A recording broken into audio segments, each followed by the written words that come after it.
సూర్యాపేట జిల్లా ఆత్మకూరు ఎస్ మండలం ఇస్తాలపురం గ్రామ పంచాయతీ పరిధిలో ఉన్నాము. కాంగ్రెస్ పార్టీ సీనియర్ నాయకులు లింగయ్య గౌడ్ గారు మనతో పాటు ఉన్నారు. నమస్కారం సార్. నమస్తే. మీరు కాంగ్రెస్ పార్టీలో ఎంతకాలం నుంచి పనిచేస్తున్నారు? పార్టీని ఎలా బలోపేతం చేస్తున్నారు? 30 సంవత్సరాల నుంచి పనిచేస్తున్నా సార్. నేను 30 సంవత్సరాలు అవుతుంది. 95 నుంచి చేస్తున్నా. మొదటి అంటే మీ రాజకీయ ప్రస్థానం ఎప్పుడు మొదలైంది? మాది ఎమ్మెల్యే పార్టీ నుంచి అయింది సార్. మా అమ్మ వార్డు మెంబర్ ఎమ్మెల్యే పార్టీలో. అప్పటి నుంచి తర్వాత కొన్ని పరిణామాలలో ఎమ్మెల్యే పార్టీ స్థానికంగా అది బాగాలేక, దాని విధానాలు బాగాలేక మేము కాంగ్రెస్లోకి వచ్చినాం దామారెడ్డి గారి ఆధ్వర్యంలో. మరి గతంలో ఎట్లా ఉండే పాలన, ఇప్పుడు ఎట్లా ఉంది పాలన? గతం కంటే ఇప్పుడు బెటర్ ఉంది సార్. ఎట్లా బెటర్ ఉంది? ఎట్లా బెటర్ అంటే ఈ పేదలకు సన్న బియ్యం ఇస్తుంది, ఉచిత కరెంట్ ఇస్తుంది, 200 యూనిట్లు గ్యాస్ ఉచితంగా ఇస్తుంది, దానికి రైతు రుణమాఫీ 2 లక్షలు చేసింది. పోతే ఇది ఉచిత బస్సు ప్రయాణం పెట్టింది. గత ప్రభుత్వానికంటే బెటర్ ఉంది ఈ ప్రభుత్వం. ఇప్పుడు సర్పంచ్ ఎన్నికల నోటిఫికేషన్ వచ్చింది, గ్రామంలో అంతా ఎన్నికల కోలాహలం నడుస్తుంది. ఎట్లా ఉంది పరిస్థితులు? ఎట్లా ఉన్నాయి? పరిస్థితులు మంచిగా ఉన్నాయి సార్. కాంగ్రెస్కు అనుకూలంగా ఉన్నాయి. మేము గవర్నమెంట్ నుంచి ఇందిరమ్మ ఇండ్లు 35 ఇచ్చినాం, ఇంకో 10 ఇండ్లు ఉన్నాయి శాంక్షన్లో. ఈ 40 ఇండ్లు కూడా కట్టడానికి గ్రామంలో చాలా సమస్యలు ఉన్నాయని ప్రజలు మా దృష్టికి తీసుకొచ్చారు. ప్రధానంగా పారిశుద్ధ్య సమస్యలు కావచ్చు, రోడ్ల సమస్యలు, వీటన్నిటి ఎట్లా పరిష్కారం అయ్యే మార్గం ఎట్లా? ఇప్పుడు రేపు కొత్త సర్పంచులు వస్తే వీటిని పరిష్కరించే అవకాశం ఉందంటారా? ఖచ్చితంగా ఉంది సార్. గత ప్రభుత్వం నిర్లక్ష్యం వల్ల ఊళ్ళో చాలా సమస్యలు ఉన్నాయి. ఆ సమస్యలన్నీ మేము మా సర్పంచ్ రాగానే వాటన్ని మేము పరిష్కరిస్తాం. ప్రధానంగా వేధించే సమస్యలు కుక్కలు, కోతులు బాగా ఉన్నాయట. కుక్కలకు ఒకటి సార్, గవర్నమెంట్ కోతుల బెడద ఉంది. కోతుల బెడద అయితే ఉంది. కోతుల బెడదని కూడా నియంత్రించాలంటున్నారు. నియంత్రించాలంటే కుక్కలకైతే గవర్నమెంటే యాక్సెప్ట్ చేస్తారు సార్, అది మందు ఇవ్వటానికి. కోతులను అయితే పట్టేయాలన్న ఆలోచనలో ఉన్నాం, పట్టించి వేరే కాడికి తరలించాలన్న ఆలోచనలో ఉన్నాం. ఈ గ్రామ పంచాయతీ అభివృద్ధికి ఆర్థిక వనరులు ఏ విధంగా ఉన్నాయి? ఈ గ్రామ పంచాయతీకి ఏమైనా ఉన్నాయా ఆర్థిక వనరులు? ఆర్థిక వనరులు అంటే ఇప్పుడు ఇంటి పన్నులు వసూలు చేస్తారు సార్, అదొకటే ఉంది. ఆర్థికేతర వనరులు అంటే ఇక ప్రభుత్వాల నుంచి వచ్చే ఫండేనా? ప్రభుత్వం నుంచి వచ్చే ఫండ్స్ సార్, జీపీ ఫండ్స్ అవి వాళ్ళే ఉన్నాయి. ప్రధానంగా ఇంకో సమస్య మహిళలు మా దృష్టి బెల్ట్ షాపులు నియంత్రించాలంటున్నారు. ఇది మేము చేసి ఇప్పుడు దగ్గర 12 years అవుతుంది సార్ మద్యపాన నిషేధం. మాకు కలెక్టర్ గారి నుంచి ఈ ఊరికి ఉచితం అవార్డు వచ్చింది గ్రామ పంచాయతీ. అది నడుస్తుంది మంచిగా. అది కంటిన్యూషన్ ఈ మండలాల మాదే. మరి చాలా మండలాలు కావచ్చు, గ్రామాలు కావచ్చు, ఈ బెల్ట్ షాపుల వల్ల ఎంతోమంది తాగుడు బానిసిపోయి కుటుంబాలు ఆగమవుతున్నాయి. మీరు ఒక పార్టీ సీనియర్ నాయకుడిగా అక్కడ ఉన్న ఏదైతే బెల్ట్ షాపుల నిర్వహణ కావచ్చు, నిర్వహించే వ్యక్తులకు కావచ్చు, మీరు ఏం సూచన చేస్తారు?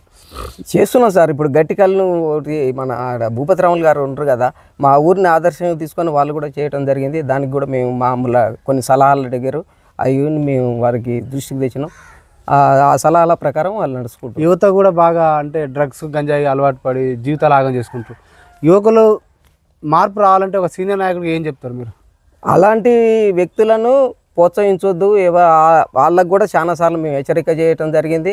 ఎందుకంటే యువతకు నెక్స్ట్ ప్రాధాన్యత ఉన్నది, వారికి భవిష్యత్తు ఉంది. రాజకీయాల్లో కానీ మరి గవర్నమెంట్ ఉద్యోగస్తుల్లో కానీ అలాంటి డ్రగ్స్కు అలవాటు పడితే బాగుండదని వాళ్ళకు కొన్ని సూచనలు కూడా చేయడం జరిగింది సార్. సార్, మీరు ఒక సీనియర్ నాయకుడిగా ఉన్నారు. ఒక ఉచిత పథకాలపై మీ అభిప్రాయం ఏంది? ఉచిత పథకాలు అంటే ఇప్పుడు ఎట్టుందంటే సార్, ఒక గవర్నమెంట్ ఇచ్చినాక ఇంకో గవర్నమెంట్ ఇవ్వకపోతే తప్పుతలేదు. కాబట్టి ఉచిత పథకాలు అన్నది మాత్రం అది ఒక అందుకైతే చాలా కరెక్ట్ నిర్ణయం కాదన్నది నా అభిప్రాయం, వ్యక్తిగత అభిప్రాయం.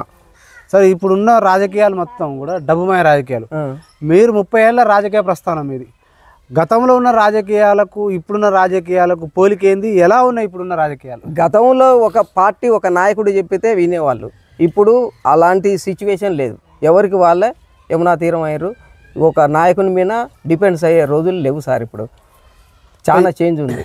ఇప్పుడున్న యువతకు కూడా కొంచెం లైబ్రరీ ఏర్పాటు చేయాలంటున్నారు గ్రామం. ఖచ్చితంగా సార్, మేము ఉద్యోగం ప్రిపేర్ అయ్యే వాళ్ళు అది మా మేనిఫెస్టోలో పెట్టాలని కూడా అనుకుంటున్నాం. లైబ్రరీ కావాలని మా దృష్టి తీసుకొచ్చారు. ఖచ్చితంగా పెడతాం సార్, పెట్టాలని ఆలోచన ఉంది.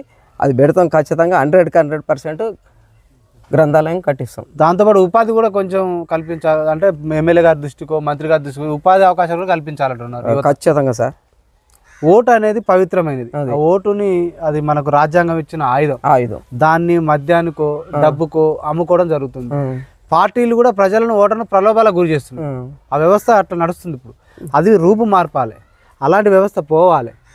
ప్రజాస్వామ్యబద్ధంగా మనం ఎవరైతే మన ఓటుని వజ్రాయుధంగా ఎన్నుకుంటేనే ఈరోజు ప్రజాస్వామ్య పునాదులు నిలబడతాయి. మరి అటువైపు పయనించాలంటే ప్రజల్లో ఓటర్లలో ఒక సీనియర్ నాయకుడిగా ఏం చెప్తారు, ఎలాంటి మార్పు రావాలంటారు? ఖచ్చితంగా చెప్తున్నాం సార్. మీరు ఓటు తీసుకుంటే గెలిచిన క్యాండిడేట్ని నిలదీసి అడగలేరు. ప్రజాస్వామికంగా మీరు ఒక వ్యక్తికి అమ్ముడుపోయిన వాళ్ళు అవుతారు. కాబట్టి స్వచ్ఛందంగా ఓట్లు వేయండి. అభివృద్ధి, గ్రామ అభివృద్ధికి కానీ రాష్ట్ర అభివృద్ధికి కానీ మీ వంతు సహకారాలని యువతగా ప్రతి గ్రామంలో గవర్నమెంట్కి కానీ గ్రామ పంచాయతీకి కానీ వాళ్ళ సలహాలు సూచనల మేరకు మేము పాటిస్తాం. సార్ ఇది మీది ఏ గ్రామ పంచాయతీ? ఇస్తాలపురం సార్. ఇస్తాలపురం గ్రామ పంచాయతీ ఓటర్లకు ప్రజలకు ఎలాంటి నాయకుని ఎన్నుకుంటే గ్రామాలు దేశాలు అభివృద్ధి చెందుతాయి, దాంతోపాటు ప్రజలు కూడా అభివృద్ధి చెందుతారు, స్థానికంగా ఉండే నాయకుని ఎన్నుకోవాలంటున్నారు. అదే మేము ఏం చెప్తారు ప్రజలు? మేము కూడా స్థానిక నాయకుడినే పెట్టినాం సార్. ఇప్పుడు ప్రజెంట్గా స్థానిక నాయకుడు ఒక సీనియర్ మోస్ట్ వాళ్ళనే పెట్టినాం. ప్రజలకు ఓటర్లకు ఏం చెప్తాం సార్? గ్రామాన్ని ప్రతి వార్డులుగా, ప్రతి ఇది రోడ్డు సీసీ రోడ్లు కానీ, నీటి విషయాలు కానీ, దోమల విషయాలు కానీ, ఏది జనానికి హాని లేకుండా ఈ ఊరిని ఒక ప్రథమ అవార్డుగా వచ్చే విధంగా మండలానికి కానీ, మండలం నుంచి ఇప్పటికే మాకు మద్యపాన విషయాల్లో కలెక్టర్ గారు అవార్డు ఇచ్చారు. ఈ ఊరిని కూడా అభివృద్ధి చేసి రాష్ట్ర స్థాయిలో తేవడానికి, ప్రథమ గ్రామ పంచాయతీగా తేవడానికి మా కృషి చేస్తాం sir. Okay sir, thank you sir. చూస్తూనే ఉండండి.